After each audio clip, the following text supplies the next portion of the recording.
But some people had a hard time with it. Again, I took it as a compliment because I really didn't want things to change. But also, things need to change. You need to grow. You need to make changes. So I don't want to make it sound like keeping people from jumping off a bridge or anything, but there's a lot of that.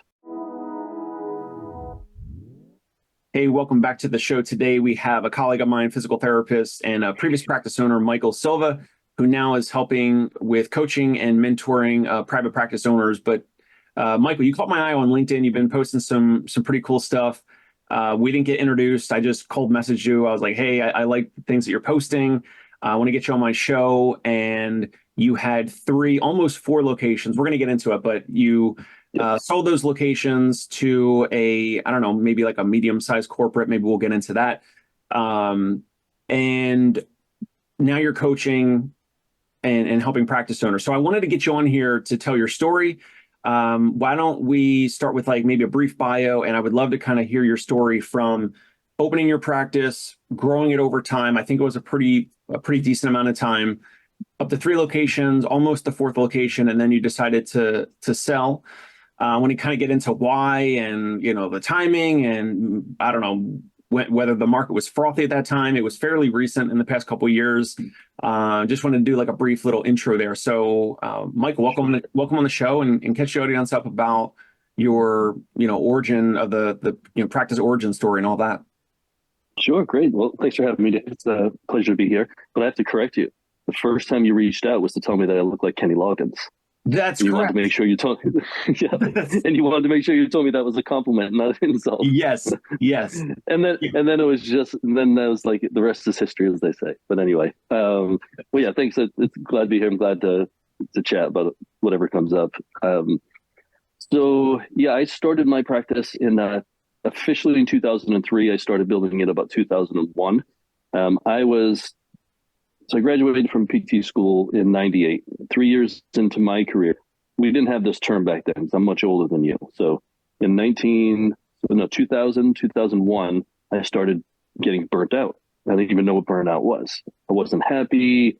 I thought I wasted all my money and my time in grad school. Like I was just where I was working, who I was working with, just wasn't filling my cup. And I was like, I can't do this, So I started looking outside of the clinic world to see what else I could do with the training I had. And I was this close to taking a job as a medical device salesperson for a huge medical device company. And then just had a long talk with my wife, who's also a PT. She helped me start the practice. And I realized it's not that I didn't like being a PT and what I was doing, who I was doing with. I did like being a PT. I didn't like who I was doing it with and where I was doing it.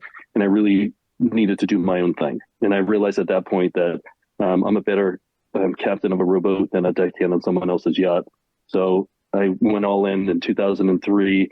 I turned 30, had my first child, and became fully responsible for the financial health of my family. So if I didn't grow up then, it was just never going to happen. And that's when I started what was called Foundation Performance Sports Medicine. It started off as me. I was the janitor, the biller, the secretary, the aide, the massage therapist, the trainer, the PT. I did it all, as most young entrepreneurs do. And then I grew that over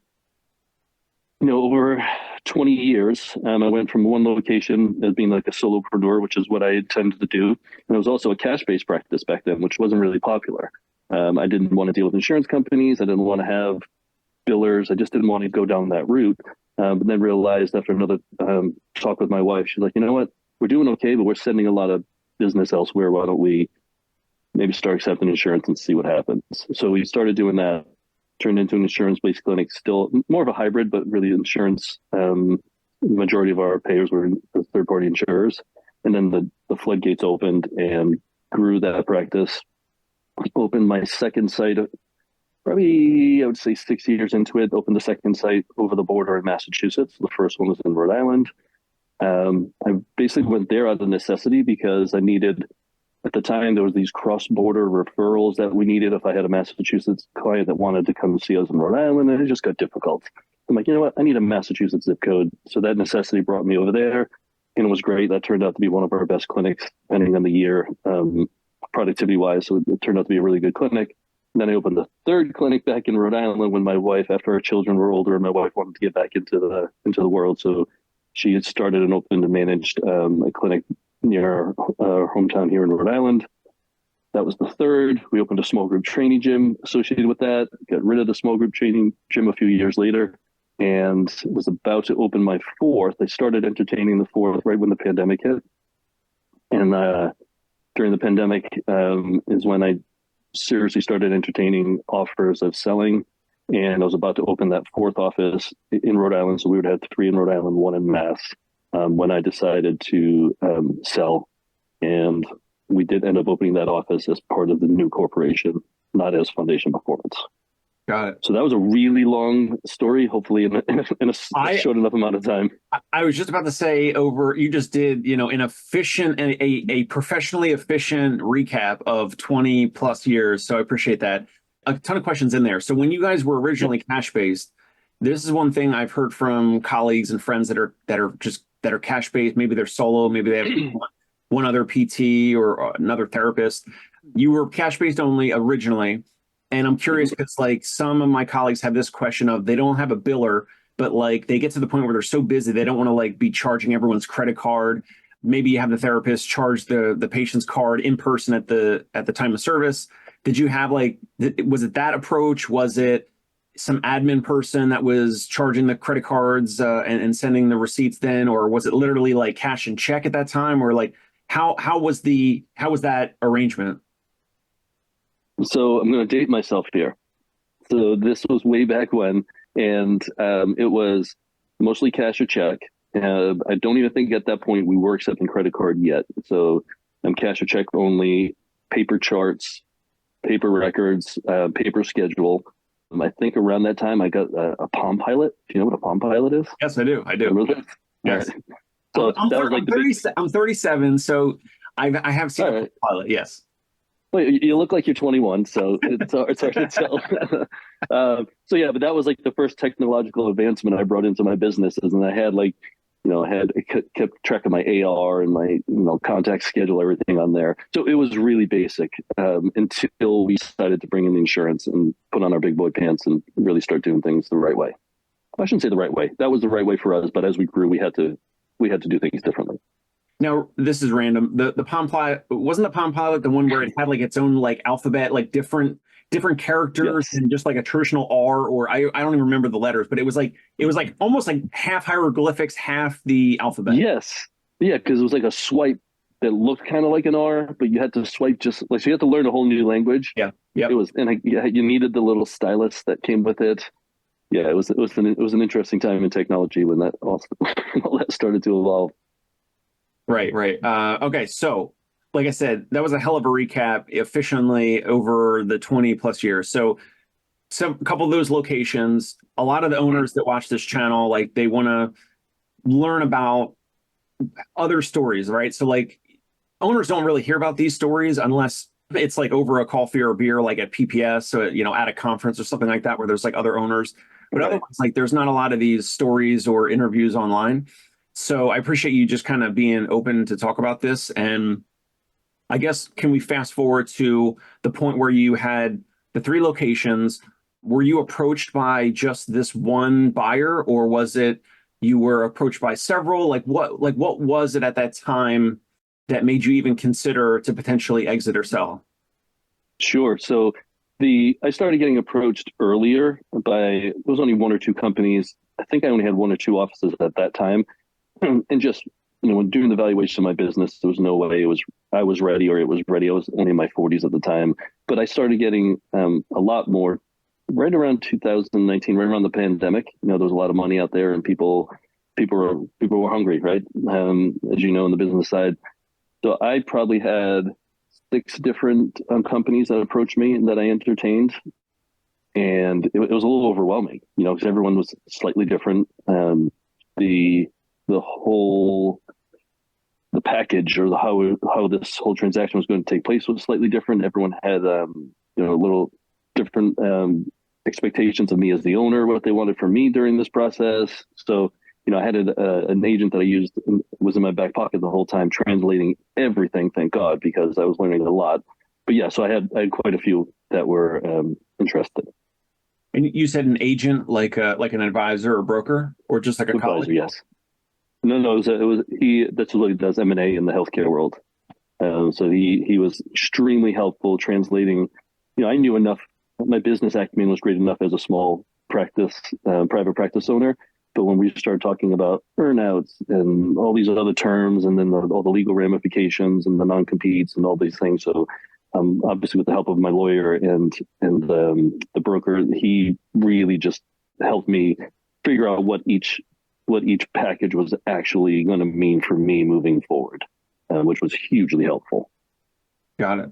What were some of the surprisingly negative, or what were some of the aspects that maybe, so you had interest from six. Did you get like a letter of intent from all six, or like how far did you go down the road with all of them? For most of them, I believe I did. We went in, we started doing the due diligence.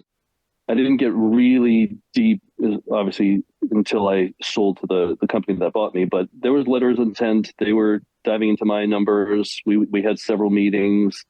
Some of these people were not local, so they flew in. We had face-to-face meetings. So I was seriously considering it at that point. So I was taking it very serious. And with those six different offers, obviously you selected one, but I'm curious, like of the others, were there any big negative surprises, like they were almost trying to take advantage of you? Or I want to give owners a sense out there of like maybe some things to look out for. So like, were there, like, for example, was there one offer that was like, a 10-year earnout or something like unreasonable? Obviously you had an agent, an advisor, broker. So like they were in your corner, and that typically prevents you from being taken advantage of. But like, were there any like deal terms that you thought, or your advisor thought were inappropriate, or just not common, or almost negative? Yeah, none of them I don't think were uncommon, but maybe slightly skewed to one direction in their favor. I wasn't a fan of the earnouts, and I was making there was a million reasons, which might be another podcast, on why I decided to sell at that point. We were doing really well. I had a successful business, but I felt like I needed to do something different. It was a good time. Valuations were really good around this time, so this is why I was entertaining it all.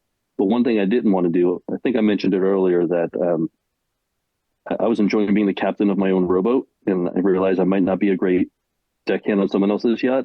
And just the drawn out earnouts over 5+ years, the metrics that they wanted to hit, and I didn't want to have to manage the clinics that I had started under someone else's rules, for lack of a better way to describe it.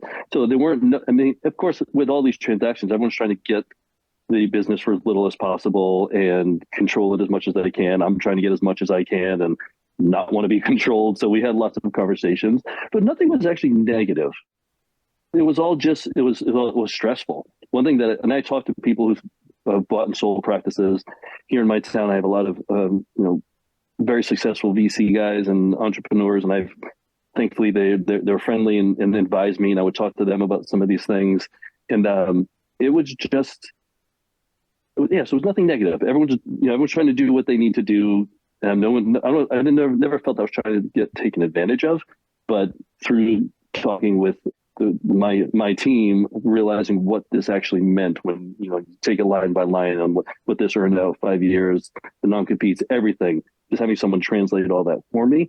Again, nothing I was shocked that they would have done. So I can't say it was negative, but the point I was making was, no one prepared me emotionally for how tough this was. Like, going through due diligence, like, man, like, they look at everything. I think they knew what size underwear I wore by the time we were done, right? Which is all part of it. I get it. They're spending a lot of money for a business. They want to know everything. But also, and then going through that was an emotional process, and then actually selling. So all these business people I talked to got me prepared for, like, logistically and financially what to expect and what to ask for. But no one talked about, like, yeah, guess what? There's a huge emotional component to this 22-year baby that you've been building. Now you're giving up. So that was not negative, but that was the unexpected, I think, out of everything. Got it. Now, when you say the emotional component of due diligence, that was after you had signed the letter of intent with the eventual buyer of your practice? Correct.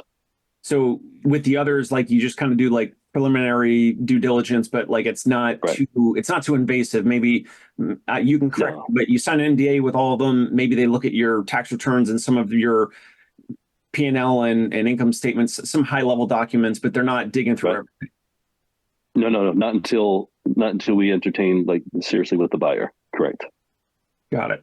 And then whether it was you or your advisor, like, do you remember if the letter of intent or the offer that you guys signed was there like any exclusivity period where then, and there's pros and cons to this. I'm just curious if you recall, like, sure, was it something that the LOI kind of locked you guys in for a certain amount of time, like 30 to 45 or 60 days, where like, because the buyers want to do that because they don't want you to continue to talk to other potential buyers. Right.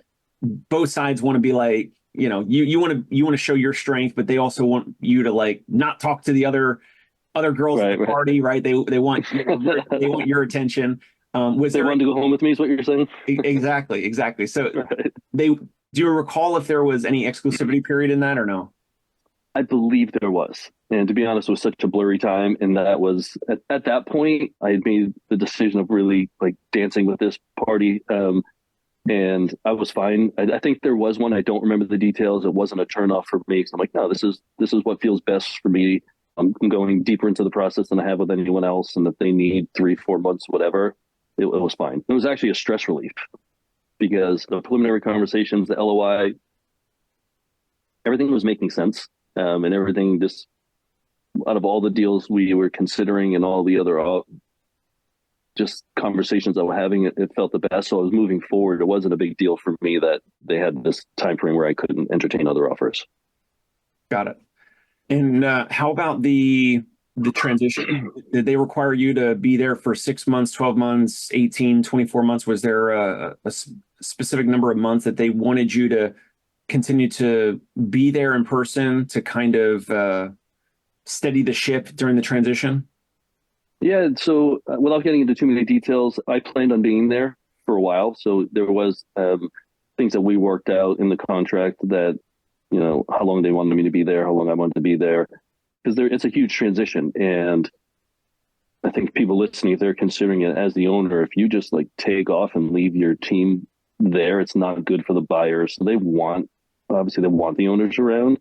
One thing that was great with me is as preparing for this over the last few years of business ownership, I was not a high revenue generating part of my team. I was probably one of the least revenue generating clinicians on the staff. So they weren't banking on me for those numbers, but more just to make the transition as easy as possible. Because it's not an easy thing for our staff. Like I had people that were working with me. I think our longest employee was like 12, 13 years at that point. And some were already at 5, 6, 7, 8, 9 years. And I was very honored because people were really, really enjoyed working for me. So that was great. So kind of holding the hands and getting people through this was tough. Like that's part of the emotional thing I was talking about. Like it was emotional for, I don't know what I had, like 24 employees. It was 24 emotional conversations in my office going through all this with them. So I forgot what the original question was, but I hope I answered it. Yeah, no, you got it. So okay. We were talking about the transition. So you pretty much answered that it was, you had planned to be there for an extended period of time, but like some of the contracts are like you are there for 12 months and then you kind of segue out. Like you're there, like some owner might be there, the seller might be there for 12 to 24 months. And it depends it depends on a lot of factors. It depends on if they're selling 100% of their practice or if they're selling like 60, 70, 80%, and then they're still retaining some. So then they might be incentivized to stay there longer. So it sounded like right. you were not really treating a ton of patients. You were treating a little bit, but you didn't have a full caseload. You weren't even close to that.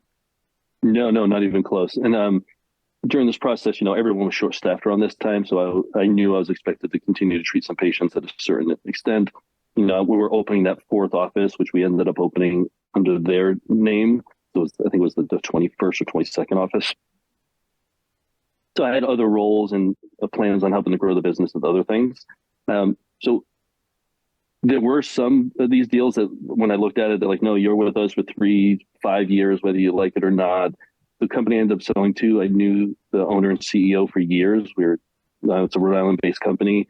So we had a very good rapport. And there was a way where if for some reason it wasn't, if I needed to go at a certain amount of time, I was able to go. I didn't lose any money by doing so. They were very flexible. And I think that just goes to show the benefit of being in a small state and, knowing someone for a long time.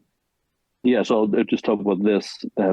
I did end up leaving sooner than I thought, and it had nothing to do, like nothing. It was just for me at this point in my life. And I'd gone through some unfortunate family tragedy. I'd lost my father and my sister. And my sister was really unexpected and tragic. So it was like a really emotional time for me and my family. And realizing that life was, yeah, thank you. And I think that played a part in everything as well. And I needed to do something different. And so I exited the new company amicably. Like it was nothing like, oh, they screwed me. They nothing like that. Or they didn't fire me because I wasn't old enough. It was just like, I think my heart's somewhere else right now. I need some time. I need to do something different. So that's why I ended up not staying. And I was very fortunate that I had this type of structure worked out. Some of the other deals I was entertaining, I was locked in for 3 to 5 years. I mean, I don't know how flexible they would have been with what I had to deal with over those years, but it worked out. I think everything happens for a reason, and it worked out for the best. Got it. And so the USPH, you're familiar with USPH, one of the public companies of physical therapy? Yes. So like their model is they acquire like 75 to 80% of the practice. And then, some buyers, some corporates, like for different reasons, like they might want to acquire 100% of the practice, but then obviously they have to, pay a little bit more.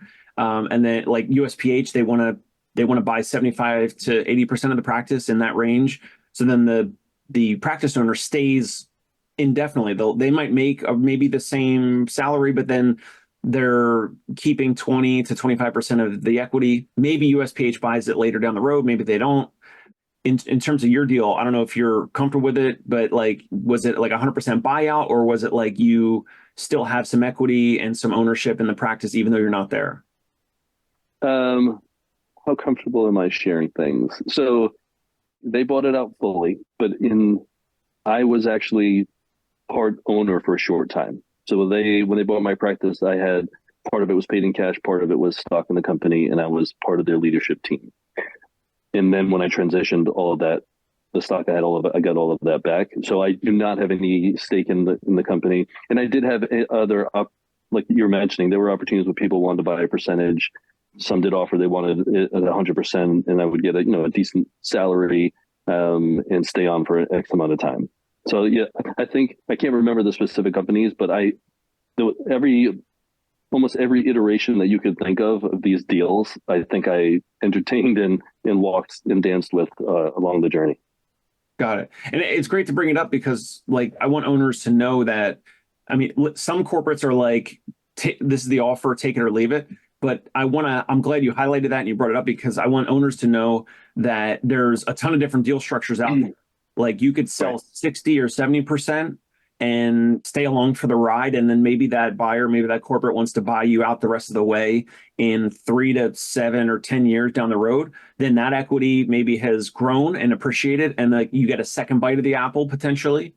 In your case, it was kind of like that. Like you kept some, but then at some point when you were leaving, they allowed you to basically cash in the rest of the way. So that was almost like a second bite of the apple in a way, right? It's like a second. It was one bite that one bite that I saved half of it for later type of thing. Okay, there we go. Right. Yeah. But yeah, there were those opportunities, and there's for some people that's second bite of the apple, especially when the equity is growing and the business is worth more, is not a bad deal. And if someone really wants to continue to manage practices and grow under a different model, then I think that's a great model for them because the second bite of the apple could be sometimes worth more than the first bite when you originally sold. For sure. Depending on the percentage. Yeah. But it was interesting because you really have to know why you're selling first off and what your plan is over the next few years when you entertain these things, because you can strike a deal that works perfect for where you are in your life and what you want to do. And yeah, some of the people like, no, this is how we do it. Take it or leave it.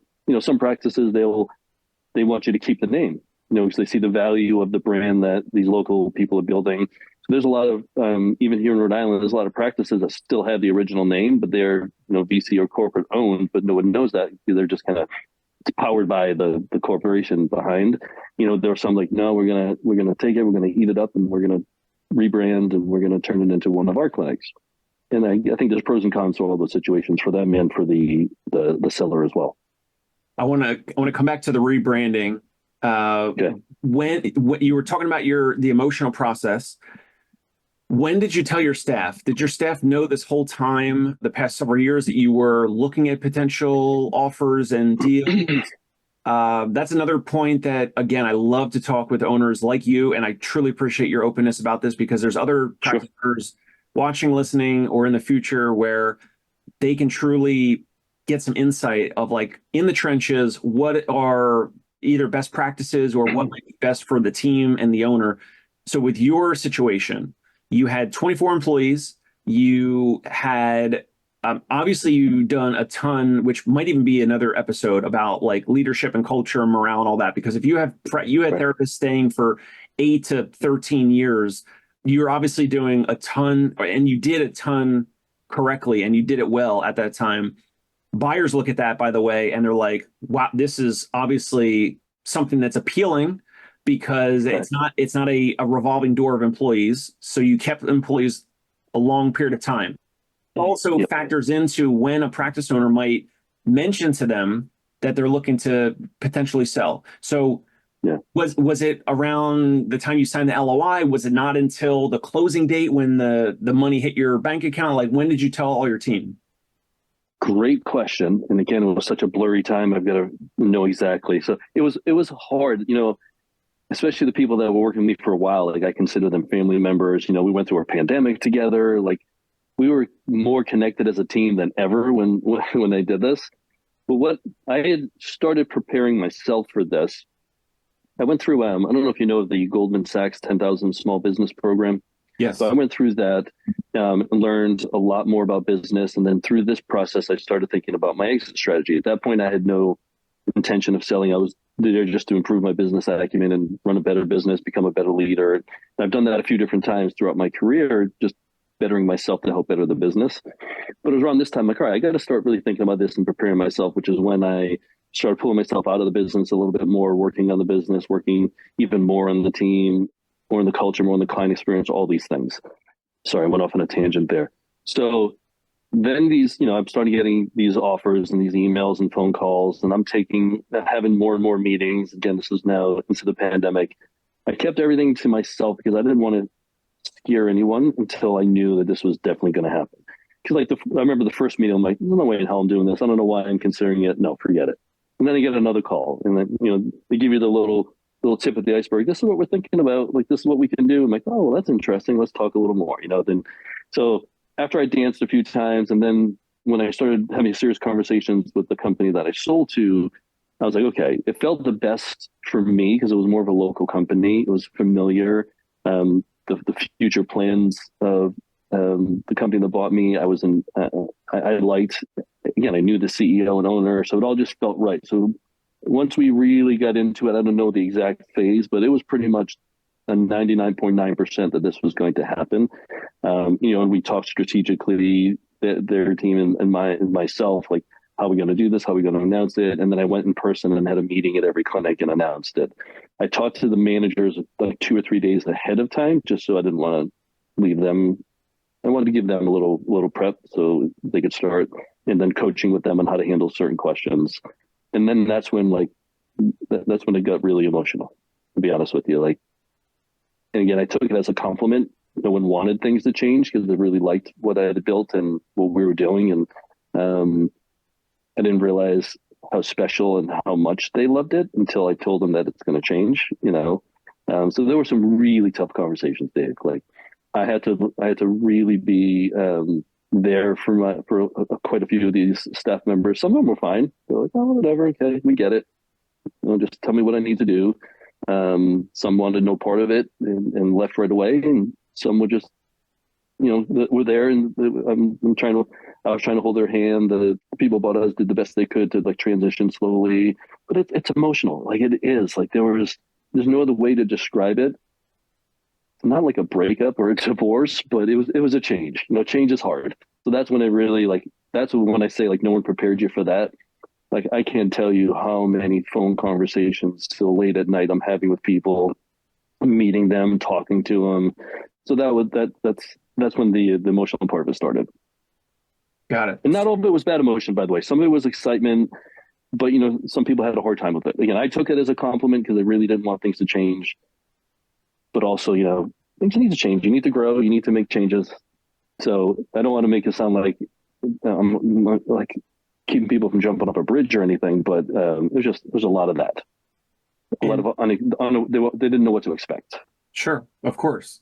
So you pulled your clinic directors or managers aside and told them one-on-one, or how did that go, like specifically? Yeah, one-on-one. You told them one-on-one, and so you had the 3 locations. So it was 3 clinic directors because you had 3 locations at the time? Correct. Yeah, because the 4th one wasn't open yet. We didn't have anyone, no employees for that one yet. We'd started the process. We had just moved one of our locations. So I moved my 3rd location to a new building, which was a great move. Then I was about to open the 4th, and then told all of them individually.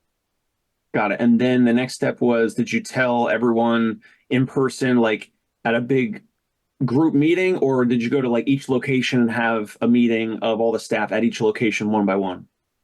I did each location, and I forget why I chose to do it that way. I think just because getting everyone together would have been hard. Not that we're that far apart, but we're busy, and there's like in the middle of the week. So I waited towards the end of the week. I think I did it on a Thursday afternoon or Friday afternoon. I went into each office, and they knew something was up when I'm told people to block the schedule. I got to come in. We have to have a quick meeting.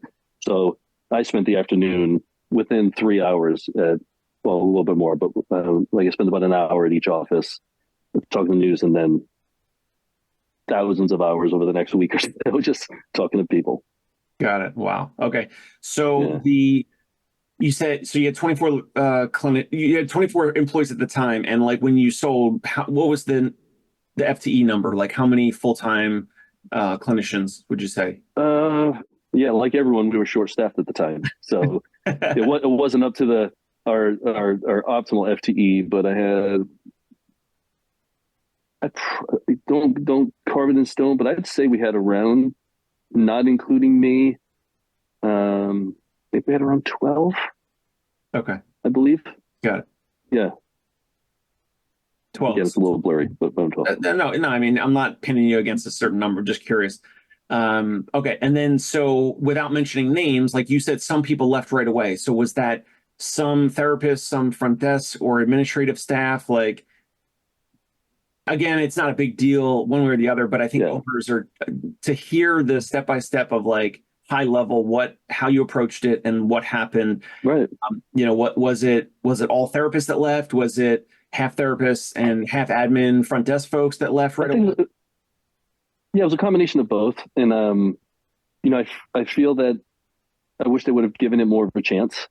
I think it probably wasn't as bad as they thought it was going to be, but yeah, it was tough to keep some people around right away because some people they don't like change. They just don't want to be part of it. They don't want to deal with it. Some people have been through this before at other employers and have gone through like this transition, and they didn't enjoy it then, and they didn't want to go through it. But most of them stayed on immediately. I forget the numbers, but yeah, some were just like, nah, I'm good, and they left, which was unfortunate because they could have had a fruitful career under a different brand. Right. Okay, so then it rebranded to the buyer. How do you recall how fast that was? Like, was that within the month or two afterwards, or was it like a quarter or 2 quarters went by, or a year went by? I think it was. Well, I don't think it was quite a year, but it wasn't immediate. So immediately they just put their branding up. So we still had all our signs. They put up either banners or posters saying, "Oh, now part of this family." And they slowly transitioned it. So it's not like on Monday a patient walked in and it was foundation performance, and Wednesday they walked in and it was a totally different name, but there was a banner. They're like, oh, what's this about? And then we also had letters written to all the patients to explain to them the process, what's going on, what's happening, if there's anything that's like slipping through the cracks, let us know. So we tried to take care of the patients as well, because this is not only a change for me, a change for my team, it was a change for our clients as well. So it's funny because as the seller, I think it happened too fast. As the buyer, they probably could have went faster. I think that's just part of the process. I think I would be hard pressed to find that if in any of these transactions the seller wanted it to go faster and the buyer wanted it to go slower. Because you just got to get moving. You got to integrate those new people, the new processes. But they again, it was over months, probably between 6 and 12 months total before they totally, like, all signs were changed and everything. There was no sign of our old brand at that point. Got it. Have you recently driven by one of your locations that now has a different name on it? Yeah, I can actually see it right over the river. Oh, really? From my house. Yeah. All right. So yeah. what type of feelings or emotions, if anything, or nothing, good or bad or whatever, like, you drive by the practice that different locations, but the one you can see from here. Do you have any sentiment, emotion when you see, a different brand name there compared to yours? Yeah. Like anything there? Yeah, absolutely. It's that, and that's what I was saying. People can't prepare you for that, right? Especially my first office, in which it was basically my second home for 20 years. I've literally slept in that office certain nights because I just didn't want to drive home. So going back to that, it's not mine anymore. And they ended up closing that office just because they shifted staff into other different locations. So not only did it, seeing that change, and it's not my second home, but then seeing it close was tough. It was really tough. And we were part of that community and people knew us, and to this day, I still get text messages of me, hey, you guys aren't in that office anymore. I'm like, well, not only are we not in that office anymore, I don't own the business anymore. They're like, what? What happened? And, sending people back over to the new business. But yeah, there's definitely emotions. A lot of it's like, okay, it was great. I had a great run. I had an amazing career. I'm hoping the staff that worked for me over the years, no matter how long, took something positive from the experience they had with us. I'm pretty confident we helped a lot of people. We did a lot for our clients and our community. I think we did a lot of good things. So it gives me warm, fuzzy feelings. But yeah, it's a little bit. And every once in a while, I'm like, part of my friends were like, what did I just do? Did I just sell my business? That happened at first every once in a while. But then I go back, there's a reason everything happened. And it was, it's fine. But yeah, driving by and walking into a clinic that you no longer own was difficult. Got it. Awesome. Let's real quick, we'll wrap up. This was awesome. I appreciate your time, and just tell the audience where they can reach out to you, whether it's LinkedIn, email address, phone number, and then that way, if anyone wants to connect with you further, they can do so. Sure. So the best way is my website, which is michaeljsilva.com, MICHAEL letter J SILVA. Or on LinkedIn, you can just look up Michael J. Silva or Michael Silva. You'll find me on LinkedIn. Or my email is info, INFO, at michaeljsilva.com. Awesome. Michael, thank you so much for being open about your story. Not easy to rehash some of those emotions and some of the positive and negative. Like, you exited, you got, financial stability and more probably for your family. And at the same time, rehash some things that are not easy for you and your staff, and seeing your staff now with another team. Almost, someone mentioned selling a business or in a practice. It's like raising a child, and then the child, gets adopted or whatever. So thank you for your openness, your transparency with your story. Sure. And I hope more owners can find some, insight and find some of the things between the cracks that they can hear from you before they go into Sure. that process. So real quick on that part, Dave, part of my coaching and consulting, I want to help people who are, obviously the main thing I want to do is help people grow. I really think we need more passionate private practices in our profession. but also people on the other end who are preparing to exit and need some guidance. But also, if any of your listeners literally just want to have a phone call about they're going through it and they're beating their head against the wall, or starting the emotional process with it, have them reach out to me. I'm more than happy to talk to anyone who's going through it, because it's worth it at the end. You're doing it all for a reason, but it's quite a journey to get there. Awesome, Michael. Again, thank you so much, and it was great to have you on. Yeah, thanks, Dave. Hey, it's Dave Kittle. Are you a healthcare business owner or physical therapy practice owner who is looking to figure out your succession plan or exit strategy? We might be able to help. And in fact, we may be interested in acquiring your practice. If you're interested, you can reach out to me. Shoot me an email at dave@conciergepainrelief.com. That's DAVE@CONCIERGE painrelief.com. Or you can call me at any time, 646-781-8884.